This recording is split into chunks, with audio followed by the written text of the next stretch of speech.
Welcome to Vale Marks, a place where stories whisper through the quiet corners of the human heart. Today's tale isn't just about a lost girl or a loyal dog. It's about promises that never die, and the quiet power of hope. As the great Maya Angelou once said, "We may encounter many defeats, but we must not be defeated." This is a story that will move you, surprise you, and perhaps even heal something inside. So stay with us until the very end, because within these minutes lies a message you may carry for a lifetime. Let the story begin. The rain fell in heavy sheets against the roof of the old wooden cabin, a steady rhythm that echoed the silence inside. Derek Thompson sat in his worn-out armchair, staring blankly at the fireplace. The flames flickered low, casting long shadows across the room, but his thoughts were elsewhere, drifting back to a time when the house wasn't so quiet. When laughter echoed down the hallway, when small feet ran across the creaky floorboards, and when Samantha, his little girl with the brightest smile, still filled his world. 3 years. It had been 3 long years since the fire, since the night everything collapsed into smoke and ashes. The police reports were inconclusive. Some said it was faulty wiring.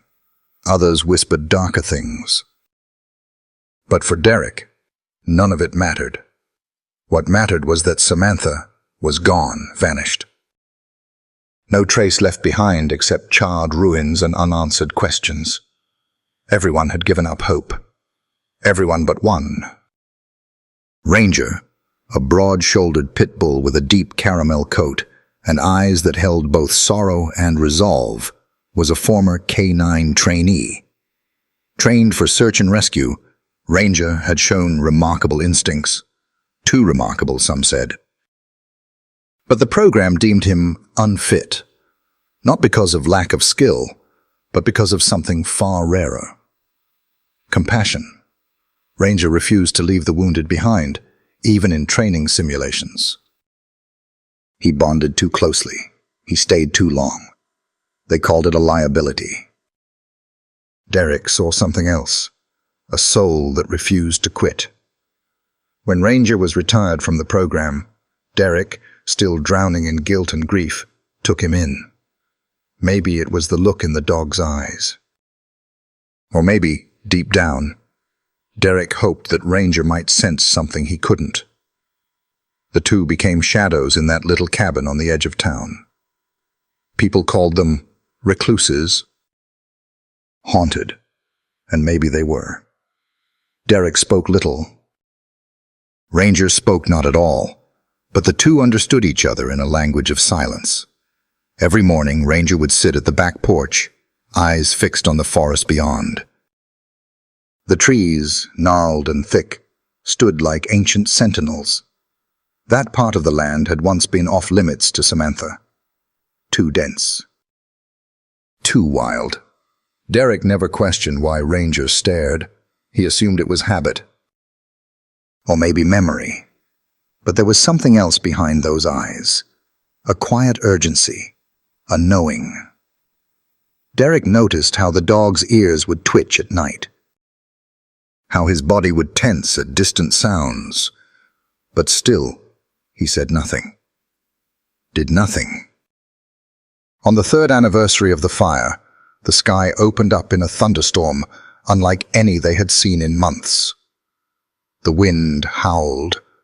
Lightning danced across the horizon. And Derek, restless, stepped outside to call Ranger in. But Ranger was not on the porch. He was at the edge of the woods, digging. Fur soaked. Paws caked in mud, growling low under his breath as if urging the earth itself to give way. Derek shouted, trying to pull him back, but something in the dog's frenzy stopped him. There was desperation there. Purpose. He stepped closer. The wind cut through his jacket. Mud clung to his boots.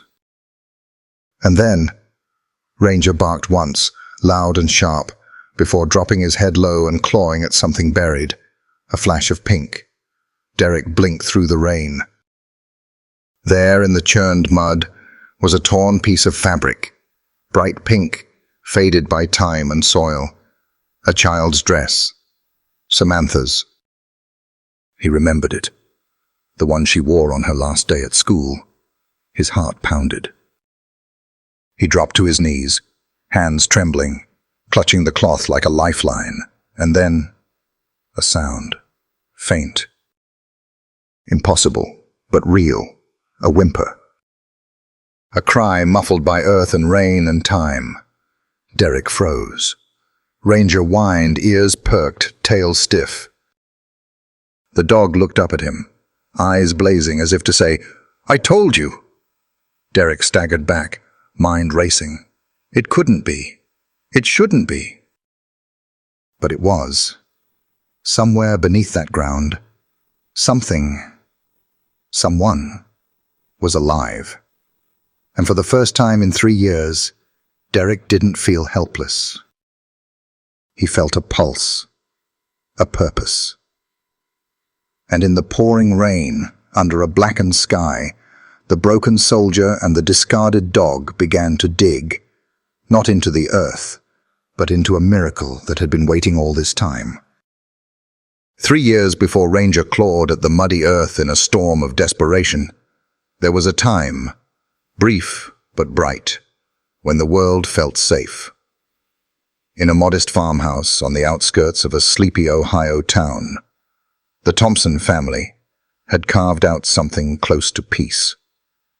Derek Thompson, a former Army sergeant freshly discharged, was trying to rebuild his life one quiet evening at a time. His medals lay untouched in a drawer, gathering dust.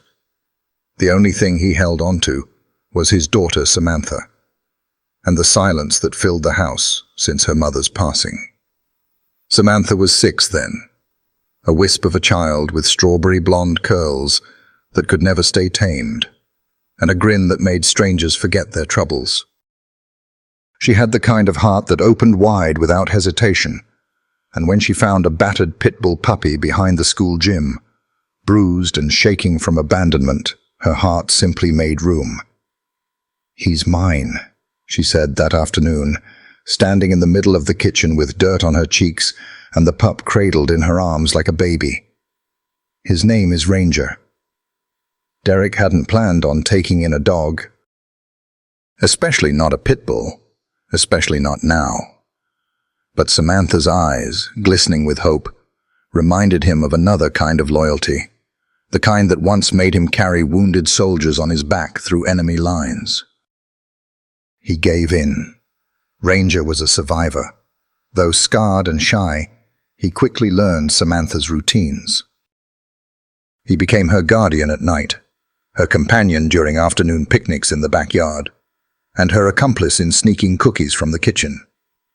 They were inseparable, like two halves of the same heart. At bedtime, Samantha would curl beneath her soft quilt. Ranger's body nestled against hers, his breathing slow and steady beside her ribs. Sometimes Derek would pause at the door, watching them sleep. In those moments, he allowed himself to believe that everything might turn out all right. Then came the night that broke everything. A storm was rolling in. The air smelled of ozone and burning pine. Derek had left for just a few hours, attending his weekly veterans support group, a rare moment of connection he'd fought hard to accept. But as he drove back down the country road, he saw the sky lit orange and black. Flames licked the roof of their farmhouse. Smoke billowed like a shroud. And in that chaos, he screamed her name until his voice bled raw. Firefighters held him back. Neighbors sobbed. By morning, the house had collapsed in on itself. They never found a body, just ash and charred wood. The officials wrote it off. Accidental fire, presumed death. Ranger was missing too. No one knew if he'd escaped or perished. What no one knew, what only Derek found out years later, was that 2 weeks after the fire, a limping pit bull had been found wandering the state highway, covered in soot and cuts. He had no tags, no collar, but when a rescue worker offered him a hand, the dog collapsed into her lap, too weak to resist. They named him Chance. It wasn't until weeks later, when someone ran a chip scan, that they discovered his real name was Ranger. With no one to claim him, Derek was listed as unreachable at the time. Ranger was funneled into the canine training program near Dayton. His body healed, but his spirit remained heavy. Still, his instincts were uncanny. He could track a trail in minutes. He reacted to distress signals even when no one else could hear them. But Ranger had a flaw. During simulations, he wouldn't move on after locating a target. He stayed, sometimes whining, sometimes pawing at debris long after the subject was safe. One trainer wrote, "Shows excessive emotional fixation. Refuses to disengage." Eventually, they ruled him unsuitable. "Too soft," someone said. "Too human," another muttered. So Ranger was shelved, just another file in the system, waiting for a home that might never come. That was when a shelter volunteer called Derek. "We've got a dog here. Says his name's Ranger. Matches your daughter's chip registration. Thought you'd want to know." Derek almost didn't go. Seeing the dog meant facing everything he had worked so hard to forget. But something, maybe guilt, maybe hope, dragged him to the shelter. When Ranger saw him, something ancient and raw rippled through the dog's frame. He didn't bark. He didn't leap. He simply walked over, leaned his head against Derek's knee, and exhaled. They went home together that day. But things weren't easy. The little house Derek now lived in was far removed from their old life. Quiet, stark. Ranger paced its halls like a ghost, sniffing under doors, scratching the back porch, his gaze often fixed on the dense tree line behind the property. Sometimes Derek would find him standing at the edge of the woods, ears pricked, body still, like he was listening for something the rest of the world had forgotten. And in those long, heavy nights, Derek would remember something Samantha once whispered to Ranger, just a day before the fire, her small fingers tangled in his fur. "If anything ever happens, you'll come find me, right? You're my guardian." It was a childish promise, made without understanding. But somehow, somewhere deep in Ranger's heart, it had stuck. Because on the night of the storm, when thunder cracked the sky and rain fell in sheets, Ranger broke from his usual silence. He ran, tail low, body tense, to the edge of the woods. He began digging, faster than Derek had ever seen. His paws tore through mud and roots, his breath coming in panicked huffs. And Derek didn't stop him. Because maybe, just maybe, that promise had never been broken. Maybe the bond between a girl and her dog was stronger than fire, time, and silence. Maybe that old Pitbull hadn't just remembered her scent. Maybe he had remembered her voice. Derek Thompson had grown used to silence. Not the peaceful kind that settles gently over a quiet meadow or hums beneath a lullaby. His silence was the heavy kind, dense, suffocating, the kind that seeps into the walls and stays long after the lights go out. It clung to the corners of his home like cobwebs that no broom could reach. Every ticking clock, every creaking floorboard was amplified in his ears. Even Ranger's breathing felt louder on some nights. His house sat just beyond the tree line, a modest structure slowly surrendering to nature. Moss crept up the walls, and ivy tangled through the fence. It was the kind of place people whispered about, but rarely approached. The townsfolk called Derek strange, a loner, even dangerous. But no one really knew what haunted the war veteran who had returned with more scars on the inside than out. When Derek came back from his final deployment, he wasn't the same. PTSD wrapped itself around him like barbed wire. At first, it showed up in small ways. Clenched fists at sudden noises, eyes darting across shadows. Then came the rage.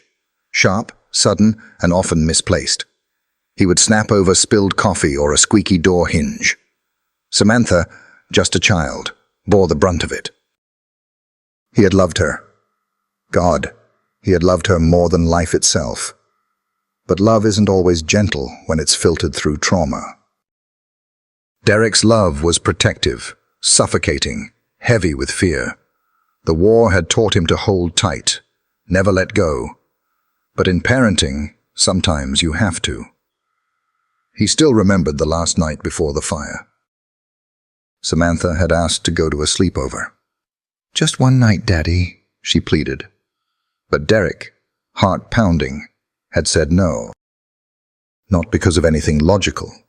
There was no threat, no danger, but because the thought of her away from him stirred an irrational terror. He raised his voice.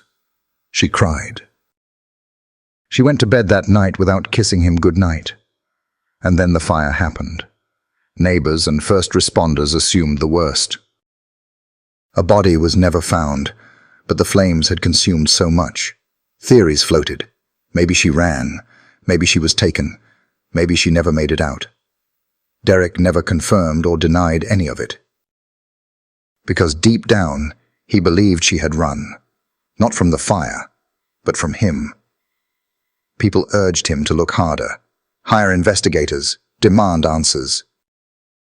But guilt has a way of muting even the loudest demands. It whispered to him day and night, "She left because of you."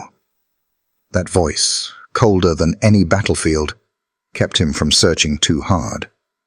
Because if she had lived but chosen to disappear, how could he survive that truth? 3 years passed. Derek didn't really live them. He merely endured. Ranger was the only soul he let close. The dog was a cast-off, much like him, rejected from the canine program for being too human in heart. Maybe that was why they understood each other. Neither of them was wanted by the systems that once praised them. In the beginning, Derek tried to keep Ranger at arm's length. Feeding him, walking him, but never connecting. But over time, the dog's quiet loyalty broke through. There were nights when Derek woke from a nightmare, heart racing, shirt drenched, only to find Ranger lying at the foot of the bed, watching. No judgment, no fear, just presence. Sometimes Derek would speak into the darkness, half hoping the dog wouldn't understand. "I wasn't a good dad," he'd mumble. Or, "She deserved better." Ranger never responded, of course. But he stayed, and that, more than anything, kept Derek from going under. Then came that night. It had been raining for hours, a relentless downpour that turned dirt to soup. Derek had just settled in with a cup of instant coffee when Ranger began pacing, back and forth, by the back door. His ears were alert, his body taut with urgency. Derek ignored it at first, chalking it up to the dog's restlessness. But then came the barking. Urgent, a sound Derek hadn't heard in months. He opened the door, and Ranger shot out like a bolt, splashing through puddles, heading straight for the woods. Derek hesitated. Every instinct screamed at him to close the door, to go back to pretending. But something about the look Ranger gave him before disappearing into the rain tugged at something buried deep, an ache he'd tried to kill. He followed. The forest was a blur of black shapes and silver rain. Derek slipped more than once, his boots sinking into the soaked ground. By the time he reached Ranger, the dog was already digging, frantic, driven. Mud flew in all directions. Derek tried to pull him back, confused, soaked to the bone. But Ranger growled, not in aggression, but desperation. And then, under the churned soil, a flash of pink. Fabric. Familiar. He fell to his knees. It was Samantha's dress, the one with tiny unicorns printed on it. The one she wore the day she found Ranger at the shelter. He could still hear her giggle, remember the way she danced in it. And now, here it was, buried in the dirt, soaked in rainwater and time. Derek couldn't breathe. Tears, hot, unrelenting, burned his eyes. Ranger stopped digging, sat beside him, and rested his mud-caked head on Derek's trembling hand. That look again, steady, knowing, soft. Derek clutched the fabric to his chest. "I'm sorry," he choked out. "I should have looked. I should have never stopped." And in that moment, under the storm's fury and the weight of 3 years of silence, something shifted. He wasn't just a broken man anymore. He was a father again. A father who owed his daughter the truth, and he wasn't alone. Not anymore.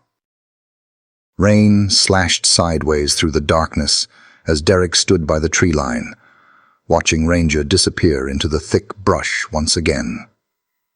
His boots sank into the soft ground with every hesitant step he took.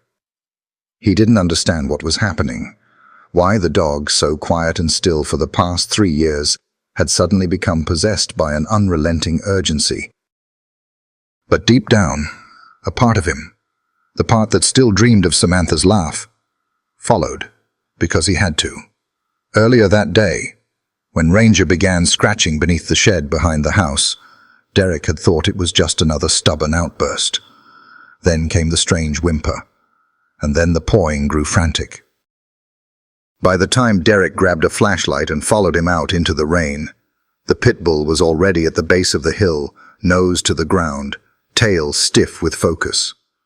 Ranger was acting like a trained search dog again. But it wasn't obedience this time. It was instinct, memory, something raw and unreachable that tugged at him from the inside out. Derek stumbled after him, flashlight beam bouncing off tree trunks and tangled vines. He hadn't felt fear like this since the war. But this wasn't the same. This was hope, and it was terrifying. The trail led up a narrow incline blanketed in moss and pine needles. Derek slipped twice, cursed under his breath, and kept going. Ranger paused ahead, sniffing a patch of exposed dirt. Then, with a sharp bark, he darted into a thicket and vanished. Derek's heart thundered. He pushed past the brush and nearly fell into a narrow fissure in the earth, barely wide enough for a man to crawl through, but large enough for a dog. "Ranger!" he called, voice shaking. A muffled bark answered back from below. Derek dropped to his knees and pointed the flashlight inside. The beam caught the shimmer of wet stone, then disappeared into darkness. It wasn't just a hole. It was the entrance to something deeper. Taking a deep breath, Derek lowered himself into the crevice, the walls cool and damp against his back. Memories of tight tunnels and ambushes in the Middle East clutched at his chest, but he pressed on. After a few tense feet, the shaft opened into a crawl space supported by decaying wood beams, an old root cellar maybe, or something older. Ranger's tags jingled somewhere ahead. "Where are you, boy?" Derek whispered. Then he heard it. A sound so soft, he wasn't sure it was real at first. A cough. Human. Faint. Labored. His breath caught. "Samantha?" The only reply was another cough, followed by a quiet meow. He turned the corner of the crawl space and nearly dropped the flashlight. There, huddled in a corner beneath a rotting beam, was a small figure. Skin pale, cheeks sunken, but unmistakably Samantha. Curled beside her was a tiny white cat, equally frail, its eyes glowing eerily in the beam. She blinked at the light, raising a trembling hand to shield her eyes. Her voice, when it came, was no louder than the wind outside. I knew you'd come, she whispered. You promised. Derek fell to his knees.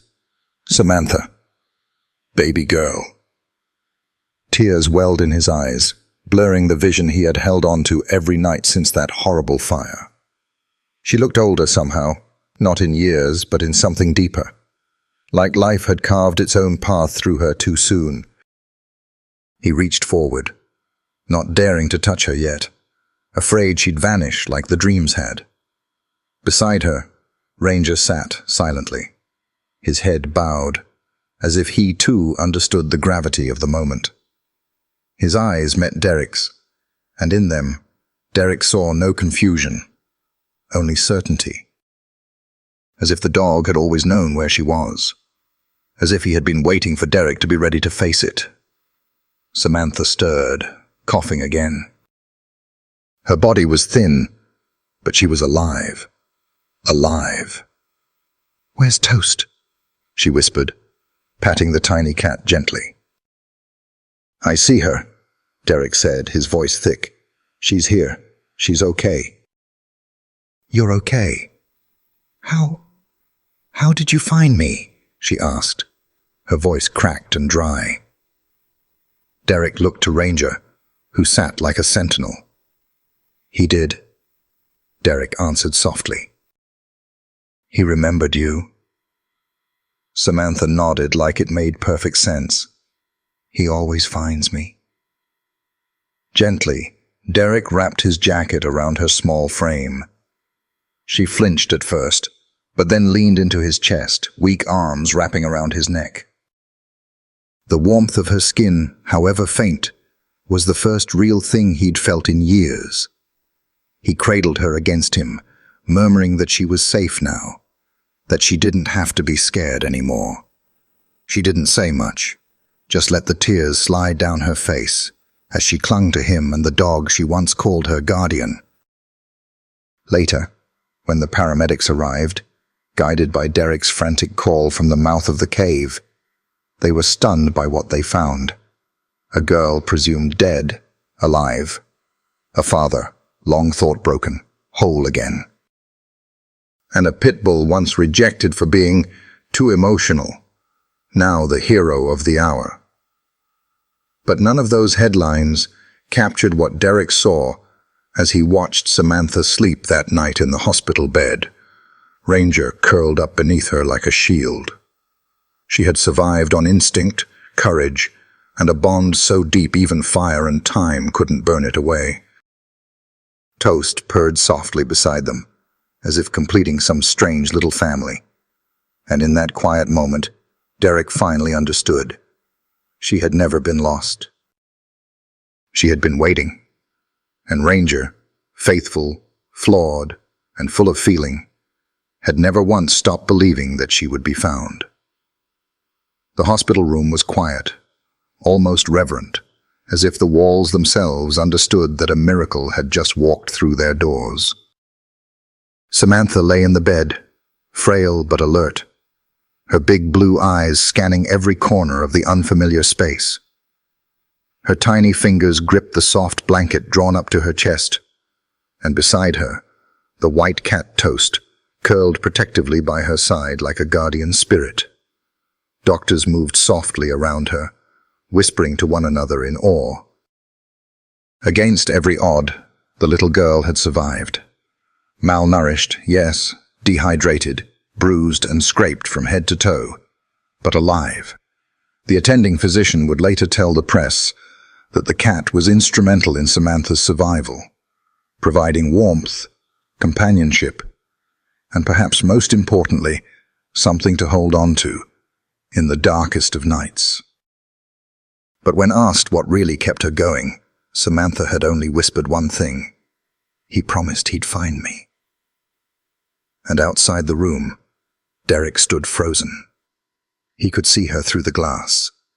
He saw the tangled blonde hair, the soft curve of her face, so much like her mother's, and the way her eyes darted, watchful, not with fear, but with guarded caution. She hadn't seen him yet, and he didn't know if he had the right to be seen. He hadn't searched hard enough. He'd accepted the town's conclusion far too quickly. He told himself she had perished in the fire, even when his gut twisted, and Ranger never stopped staring into the forest. He had let fear win, let guilt freeze him.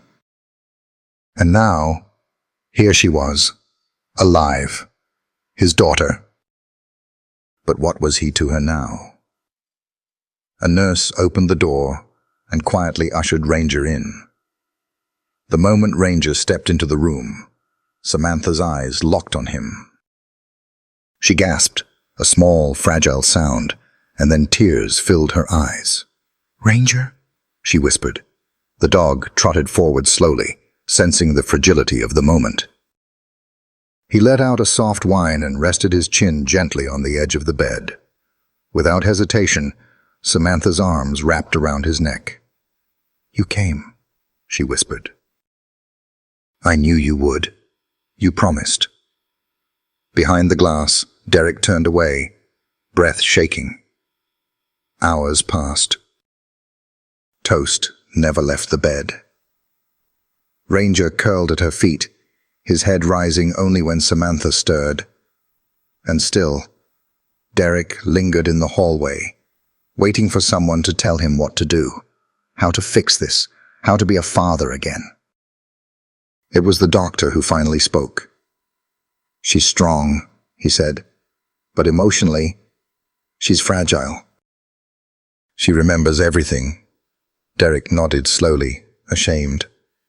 She didn't deserve any of this. The doctor looked at him for a long time. "None of us are perfect. What matters is what you do next." That evening, Derek took a deep breath and stepped inside. Samantha looked up. Her face didn't light up. She didn't smile. She didn't cry. She just looked at him, waiting. Assessing. "Hey," he said softly, his voice breaking. "I'm here." She blinked once, then looked down at Ranger. Her hand rested on his back, as if needing his presence to anchor her. I should have looked harder," Derek continued. "I should have believed. I was scared.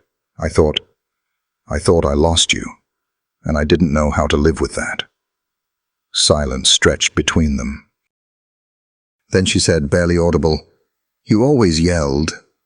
Derek's knees buckled and he knelt beside the bed. "I know. I did. I was angry at the world, but never at you. I just didn't know how to show it. I didn't know how to be your dad the right way." She didn't reply, but she didn't turn away either. "I'm not asking you to forgive me," he said. "I'm asking you to let me learn, to be better, to try again." Ranger gave a small bark, almost as if affirming the sentiment. Toast flicked her ears, but didn't move, as if sensing something sacred was unfolding. From that day on, Derek visited the hospital every morning and stayed until nightfall. He didn't push. He didn't rush. He sat quietly, sometimes talking to Ranger, sometimes just being there, letting Samantha set the pace. There were days she wouldn't speak to him at all. Days she turned her face to the wall. And then there were tiny cracks, small gestures, a question about Ranger's favorite treat, a nod when he offered to read her a book. One afternoon, she reached out and touched his hand. "You don't have to talk," he said, breath caught in his chest. "I'm here. I'll wait." "As long as it takes." She nodded. As the days turned into weeks, the wounds, both physical and emotional, began to mend. Samantha's voice grew stronger. Her laughter returned in small bursts when Toast did something silly, or Ranger rolled onto his back and snored. Derek found himself learning how to be a father, not by instruction, but by example. Watching Ranger. The dog never demanded, never judged. He simply stayed, loyal, constant, present. One night, Samantha was eating quietly when she looked up and said, "Do you remember the song you used to hum when I couldn't sleep?" Derek's throat tightened. "Yeah," he whispered. "You want me to?" She nodded, and so he hummed, soft and trembling, the melody filling the room. Ranger's tail thumped once. Toast purred, and Samantha, for the first time since she'd been found, smiled, not just with her lips, but with her whole face. The healing wasn't complete. There would be therapy, nightmares, tears. But there was also this, a beginning, a fragile, beautiful beginning, and 3 beings, 1 man, 1 dog, 1 child, learning how to live again, together. That night, the hospital room was unusually quiet. Samantha had finally fallen asleep, curled up beside Toast, the little white cat who had become her guardian during the darkest 3 years of her life. Her hair, tangled and thin, framed a pale face too old for a child her age. Derek sat silently on a bench just outside the door. He couldn't bring himself to leave, nor could he muster the courage to go in. Ranger lay by his feet, his body still, only his ears flicking now and then, as if tuned to the fragile rhythm of what was happening on the other side of the wall. The corridor lights cast long shadows over the floor, and somewhere down the hall, a machine beeped steadily, reminding Derek of combat medics and battlefield tents. He leaned his head back against the wall, eyes closed, breathing slowly, forcing the storm inside him to settle. That's when he heard it. A soft cry from inside the room, muffled but raw. "I didn't mean to be bad." It wasn't a scream. It wasn't even loud. But it hit Derek like a sledgehammer. His eyes flew open and he sat forward, muscles tensed. The voice was Samantha's, fragile as wind, broken in sleep. A child's whisper soaked in guilt. Derek's hands trembled. His instinct was to rush in, to hold her, to say everything he should have said years ago. But his legs wouldn't move. Shame nailed him to the bench. He bowed his head, hands pressed together like in prayer, and tears spilled down his cheeks. Behind him, Ranger shifted. The Pitbull, loyal as ever, raised his head and gently placed it on Derek's knee. There was no sound, no bark. Just warmth, just presence, eyes that understood more than words ever could. "I broke her," Derek whispered. "She's just a kid, and I broke her." He stayed there for what felt like hours, body stiff from sorrow, throat sore from silence. When morning came, the first rays of light spilled through the narrow hospital windows, painting gold lines on sterile white sheets. Derek rose before the nurses made their rounds. He walked to the hospital's tiny gift shop and picked up a frame, plain and wooden. Then he pulled out an old, worn photo from his wallet. It had survived the fire, tucked away in a metal box he couldn't bear to open until recently. In it, Samantha was just 4, sitting on Derek's shoulders, Ranger beside them in a red bandana, tongue out, eyes gleaming. All 3 smiling. It was from a day before war, before trauma, before silence built walls. He slipped the photo into the frame, and on the back of the hospital's breakfast menu wrote in uneven cursive, "I was broken. I'm learning again. Let me try." He left it quietly by Samantha's bedside while she still slept and returned to his bench. No grand gesture, no big speech. Just the truth, finally offered. Later that afternoon, Samantha stirred. Her fingers brushed against the frame. She blinked, sat up slowly, and stared at it. The photo, the handwriting. She knew both. She didn't cry. She didn't call out. Instead, she swung her legs over the side of the bed, clutching Toast gently in her arms, and walked to the hallway. Derek was there, back slouched, eyes shut, hands on his knees, on. Ranger stood first, his tail thumping against the wall like a heartbeat.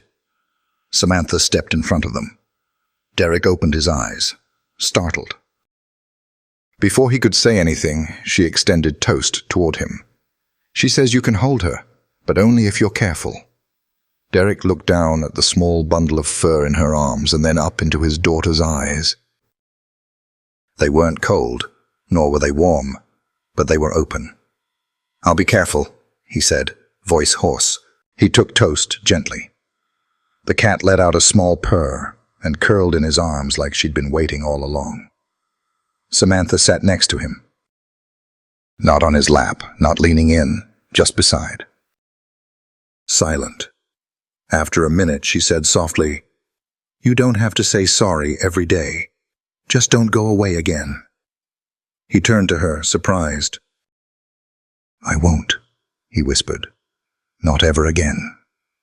Behind them, Ranger wagged his tail slowly, then lay down at their feet.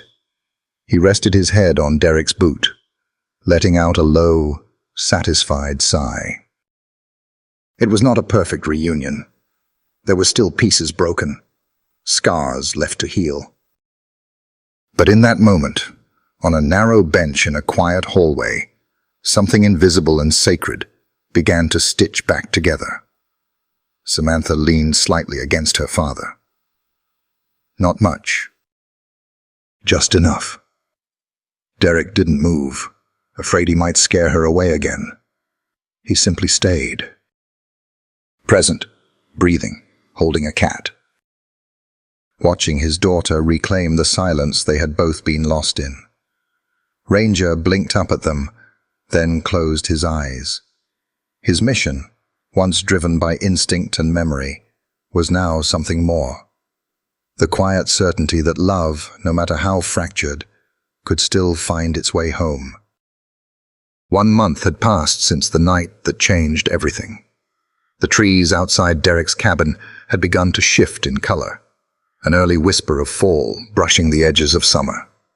Samantha, now healthier and a little stronger, stood on the porch each morning, her small hands wrapped around a mug of warm cocoa. Ranger lay beside her, alert but relaxed, his eyes scanning the horizon like he always did. Toast, the little white cat who had once been her only companion in the darkness, curled around Ranger's back, purring softly like a lullaby. The townsfolk had heard the story in bits and pieces. Whispers, a child lost found again, a war veteran, broken by loss, mended by hope. A dog dismissed as too emotional, proving that sometimes heart is exactly what matters most. At the local rescue unit, Ranger became something of a legend. Not for his bite or his bark, but for his unwavering loyalty. The head of the volunteer unit, Officer Ramirez, presented him with a silver tag that read, "Guardian of Grace." When asked what it meant, Ramirez simply said, he didn't find her with a GPS. He found her with love. Samantha had returned to school quietly. She didn't want attention. She didn't like when people stared too long at the faint scars on her arms, or the shadows still hiding in her eyes.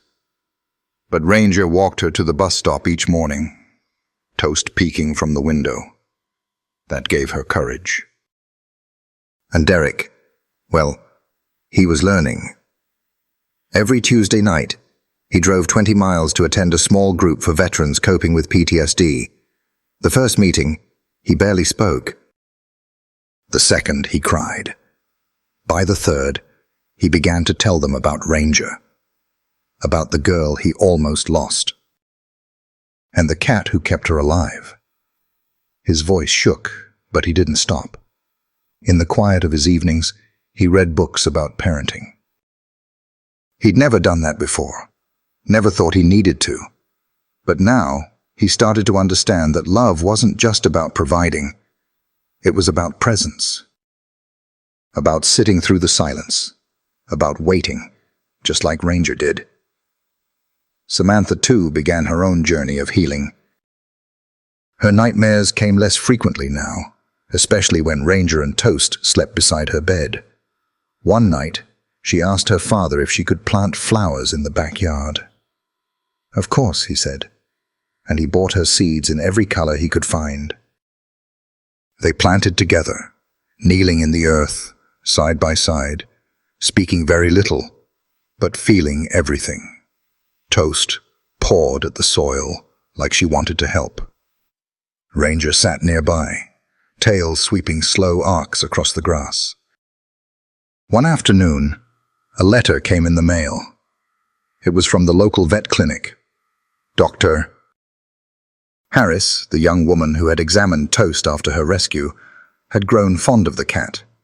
She asked if she might formally adopt Toast, on the condition that Toast could still spend weekends and holidays with Samantha. Derek asked his daughter what she thought. Samantha was quiet for a long time, then finally whispered, "She deserves a real home too, but only if I can visit her. A lot." They agreed. And so Toast became part of two families, one at the vet clinic and one in the little cabin at the edge of town. On Fridays, Derek would pick her up after school, and the three of them, Samantha, Ranger, and Toast, would lie under the old oak tree and tell stories. Sometimes about nothing, sometimes about everything. One evening, as the sun dipped low and golden light flooded the porch, Derek sat with a cup of tea while Samantha leaned against him. She held a picture book open, one she'd loved before the fire. Ranger rested his head in her lap. Toast purred against Derek's chest. "I think you were always meant to find me," she said softly. Derek blinked. "I think we found each other," he replied.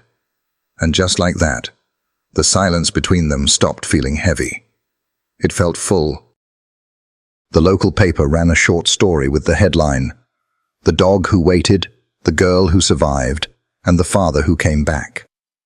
It was clipped and taped to Derek's fridge, not because he needed reminding, but because it made Samantha smile every time she saw it. In school, Samantha started to write again. Little stories at first, then longer ones. Her teacher, Mrs. Kelly, noticed the change. "She's writing about a dog named Ranger," she told Derek at a parent-teacher meeting, "and a cat named Toast.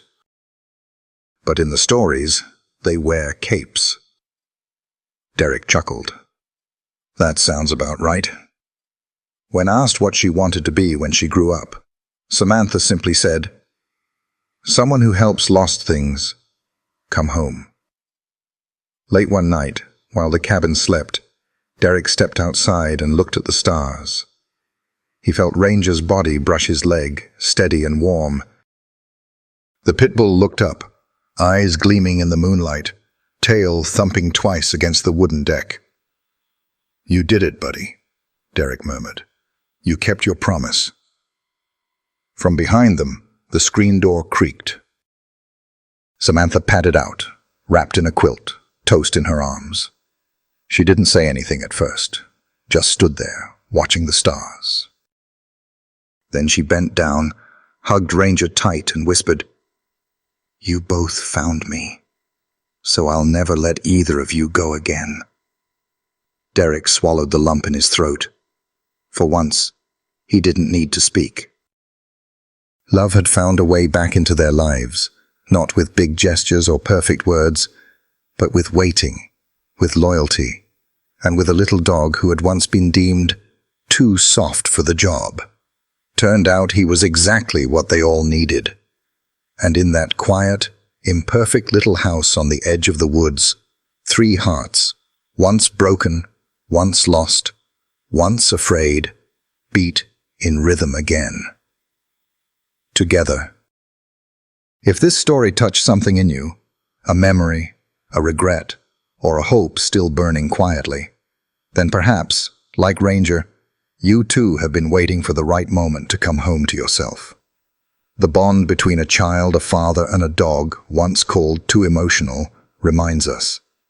Love does not need to be loud to be brave. At Vale Marks, we believe in stories that don't shout, but stay. If you've made it this far, we hope you'll honor this moment by leaving a comment, sharing what stirred your heart. Your words mean more than you know, and if you haven't already, please consider subscribing. We're hoping to reach 1,000 hearts, 1,000 kindred spirits, who believe that stories can still change the world, one soul at a time. As a wise man once said, "The past is a place of reference, not residence. The future belongs to those who believe in the beauty of their dreams."